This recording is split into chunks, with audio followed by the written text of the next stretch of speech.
Bonjour, je vous fais un coucou le matin, un mardi matin. C'est vraiment pas dans mes habitudes et je profite de l'occasion parce que j'ai vraiment un environnement super dans le moment là. Je suis complètement à la campagne, dans une maison de campagne, dans un cadre vraiment très enchanteur et je suis seule, alors j'en profite. Même si l'heure est peut-être inhabituelle, et même pour moi aussi, il est, je crois, presque 9 heures, et puis tout de suite après, je vais partir pour un 20 km, un 22 km vers Scottstown, direction Mégantic. Et là, il y a encore un peu de pluie, et je me dis, ben, le temps que je fasse la vidéo, que je me prépare, bien, elle va peut-être partir. Et sinon, c'est pas la fin du monde non plus. Salut Fabrice! Alors, aujourd'hui, j'ai le goût de vous parler des buts, des objectifs. Hein. Moi, je suis coach, alors c'est un thème très, très important. C'est comme un peu la base de notre profession, d'identifier des buts, puis d'aller en direction d'eux. Et moi, je fais un pèlerinage que j'appellerais d'exploration. Et j'ai fait l'expérience que plus je vais dire un gros mot, je suis rigide sur un but, moins il arrive, moins ça marche. C'est vraiment intéressant. J'ai appris à être souple, même sur la destination. Comme j'ai un projet que je me fais héberger chez les gens, je ne sais pas toujours où je vais passer la nuit, même le jour même. Aujourd'hui, je m'en vais à Scottstown, je ne sais pas où je vais dormir, mais je suis sûre que ça va être à Scottstown parce que je ne pourrais pas marcher un autre 20 km. Mais j'ai réalisé que lorsque je lâchais prise sur la destination, si je voulais absolument aller là et ça ne répondait pas du tout, à ce moment-là, ça pouvait être très intéressant.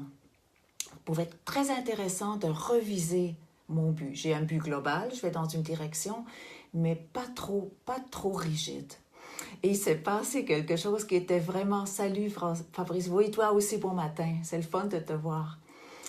Il m'est arrivé quelque chose cette semaine et je pourrais parler de but souple, mais également de revision de but.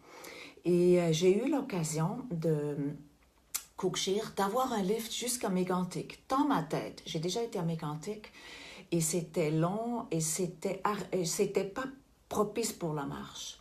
J'ai eu un lift, je suis allée et ce que j'ai vu là, c'était tellement beau, je trouvais ça merveilleux. Et j'étais dans la voiture de cette dame avec qui j'ai voyagé et j'ai presque regretté d'être en voiture. Ce qui est drôle, c'est qu'en arrivant, je réalise que j'ai oublié mes bâtons de marche. Ha ha ha. Je suis rendue à Lac Mégantic et j'ai pas mes bâtons. C'est pas la fin du monde, on s'entend. Alors, ce qui s'est passé, c'est que j'ai profité vraiment du mont Mégantic. Je suis allée marcher là-dedans, je me suis donné à cœur joie. Puis ça a tenu, mon corps a suivi, c'était merveilleux, il faisait beau. J'étais à un lac, peut-être vous avez vu les photos, lac des araignées. Puis cette dame, c'est une Amérindienne. C'est vraiment particulier d'explorer la nature avec une personne qui a un autre rapport avec elle. C'était vraiment très méditatif, c'était vraiment la nature comme une cathédrale. C'était vraiment très intéressant. Mais elle elle allait vers Montréal lundi. Et j'ai décidé de réembarquer avec elle pour me faire débarquer à Cookshire, chercher mes bâtons et revoir les personnes aussi. J'ai eu des contacts très, très intéressants à Cookshire. J'ai vu des personnes qui font des choses pour la communauté de façon très désintéressée, vraiment extraordinaire. Et ça... c'est ça, j'avais besoin de revenir, j'ai pas trop discuté, j'ai juste suivi cette envie-là de marcher le trajet et de revoir les gens à Cookshire. Et puis là, je suis en route, je suis à Bury, c'est pas loin, j'ai fait une journée, donc ce soir je vais être à Scottstown et puis voilà.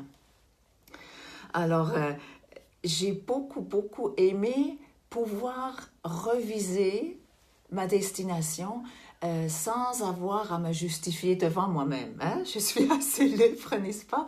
Mais des fois, on se met des choses dans le chemin, des choses assez rigides ou assez fixe. Des fois, ça peut être bon, c'est sûr, des fois, on a besoin de ça. Mais a-t-on toujours besoin d'être d'être d'être si rigide sur les destinations qu'on veut prendre? Comme là, j'ai un goût d'aller vers la Beauce, mais c'est encore souple. C'est encore souple. Est-ce que je veux vraiment marcher vers la Beauce ou est-ce qu'il y a autre chose? Je le sens pas encore très fort en moi. Je me fie vraiment sur mon intuition à ce niveau-là. Pour ça aussi, je devrais dire. Je me fie sur mon intuition. Et ça a besoin d'être plus fort pour que j'y aille.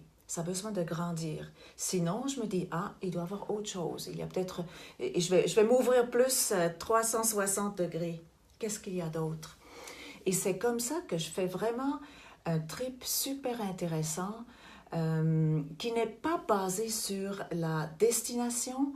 Je suis dans un environnement merveilleux. Écoutez, les cantons de l'Est, j'adore depuis toujours. Depuis que je suis au Québec, je pense. J'adore les cantons de l'Est. Alors, même si je fais des allers-retours, du zigzag, ça me dérange, mais pas du tout. Il fait tellement, tellement beau. Si je pouvais vous montrer ça ici, là, c'est un paradis. C'est pas comme ça partout, mais quand même. Alors, c'est ça, c'est de suivre cet élan parce qu'au fond, moi, je suis aussi en mode émergence. Qu'est-ce qui va émerger de toute cette aventure-là? Qu'est-ce qui va se passer là? Ça fait 9 semaines. J'ai dit après 3 mois, je reviendrai. J'ai plus de place. Hein, je suis sans domicile fixe. Je vais aller chez une copine qui a eu la gentillesse qui va avoir la gentillesse de m'accueillir de façon temporaire. Mais je ne sais pas ce qui va sortir encore. Et j'ai des idées en tête. J'ai plusieurs idées. J'ai des désirs aussi. Est-ce que je veux retourner à ma vie d'avant? Je ne le sais pas. Alors, ça va être intéressant. Donc, je ne veux pas d'emblée savoir ce qui va arriver. Je veux vraiment être en mode écoute de ce qui sort de moi. Et je réalise aussi que ce n'est pas souvent dans une vie qu'on se donne cette occasion-là. Souvent, hein, c'est la tête qui veut, elle a besoin de savoir, elle a besoin de se sécuriser, elle a besoin d'être comme on dit d'être. Et finalement, est-ce que c'est vraiment ça? Et j'ai pas de réponse à ça, mais je suis en mode exploration et je me félicite d'être en mode exploration. Et c'est drôle, à ma question, pour vous, le bonheur, c'est quoi? Ces temps-ci, ce que j'entends plus souvent, c'est être dans le moment présent. Et la dame, aujourd'hui, elle m'a donné un cours, comment dealer avec les chiens. Elle a un calme olympien, vraiment, elle était adorable. Moi, j'ai bien apprivoisé ça. J'ai déjà eu, pendant presque décennies, j'ai eu peur des chiens, mais ça se passe vraiment très bien. Mais elle m'a donné une leçon, là, comment rester centré sur soi, pas se concentrer trop sur le chien et faire notre chemin. Et puis si on a peur, ah, j'ai peur. Ne pas nier ça, mais pas se concentrer sur le chien. Et j'ai trouvé ça très, très intéressant. C'est certain que je vais le pratiquer, ça. Je trouve ça une merveilleuse leçon. Alors, c'est probablement pour ce genre de sagesse aussi que je suis en route. Et au moment donné, ça va se mettre ensemble, le casse-tête va prendre forme, le centre au moins, j'ai besoin juste du centre pour savoir avec quelle attitude, je dirais, je continue. Qu'est-ce qui va avoir changé? Comment est-ce que je veux garder l'enthousiasme ou le faire grandir? Comment je vais faire ça pour peu importe ce que je vais faire après? Pour moi, c'est beaucoup ça. Il y avait les deux, je crois que je l'ai dit au début, mais il y avait deux valeurs ou attitudes qui étaient là au début, qui me portent. C'est la gratitude et c'est l'émerveillement. Quand je suis dans ces deux, ou un ou l'autre, ou les deux ensemble, pourquoi pas, je sais que tout est OK. C'est vraiment merveilleux. Alors, je profite à ce moment-là du bonheur. Voilà, le bonheur. Hein. Le bonheur, pour moi, c'est d'être dans l'émerveillement et dans la gratitude. Puis là, il ne peut rien se passer de pas bon. Parce que je regarde avec ces yeux-là. Puis ça, c'est notre pouvoir. Alors, peut-être les buts qu'on se donne des fois dans la tête, peut-être ça serait le fun de les passer à travers les filtres de notre cœur. Et je crois qu'il y en a plusieurs qui tomberaient.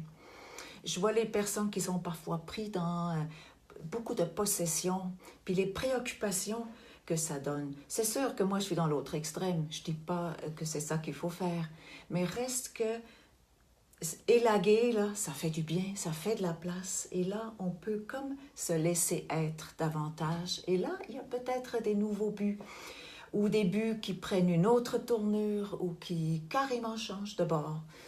Et ça, je trouve ça pas mal formidable, cette possibilité-là. Alors, et si vous mettiez un petit peu de souplesse dans vos buts, moi, ça a été tellement drôle parce que mes buts de tête n'ont jamais marché. Si je suis vraiment honnête avec moi-même, mes buts de tête n'ont pas marché.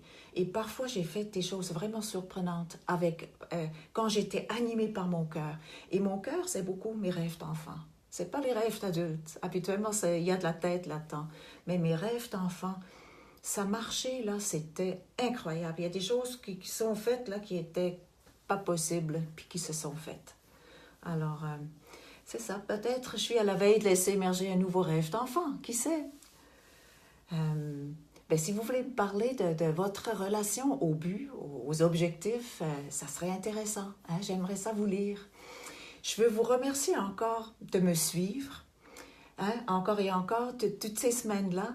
Je vous remercie également d'aimer ma page, également de partager.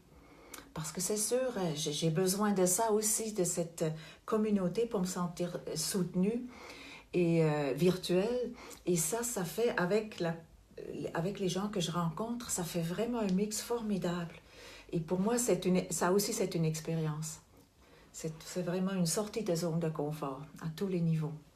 Mais la magie est juste derrière l'inconfort. Hein? La magie est derrière ça, je le sais. Alors, je vous dis une très, très bonne semaine. Je vais peut-être revenir en fin de semaine. J'ai pas toujours du Wi-Fi, j'ai pas toujours la connexion. Et ça complique un peu ma vie. Salut Manolita. Et donc, je vais vous revenir à peu près à toutes les semaines. J'aime ça, c'est un rendez-vous avec vous, c'est un rendez-vous avec moi-même aussi.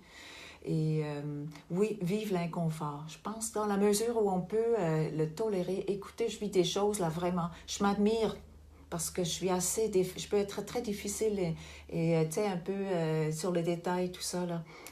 J'ai besoin de passer par-dessus. C'est pas mal formidable. Alors, vive l'aventure, vive la vie, hein, vive l'être. Salut Manolita. Et j'achève malheureusement. Je vous souhaite d'être à l'écoute de ce qui est là, ce qui est à l'intérieur, ce qui veut émerger. Ah oui, une dernière petite anecdote. Hier, je me suis arrêtée à un dépanneur.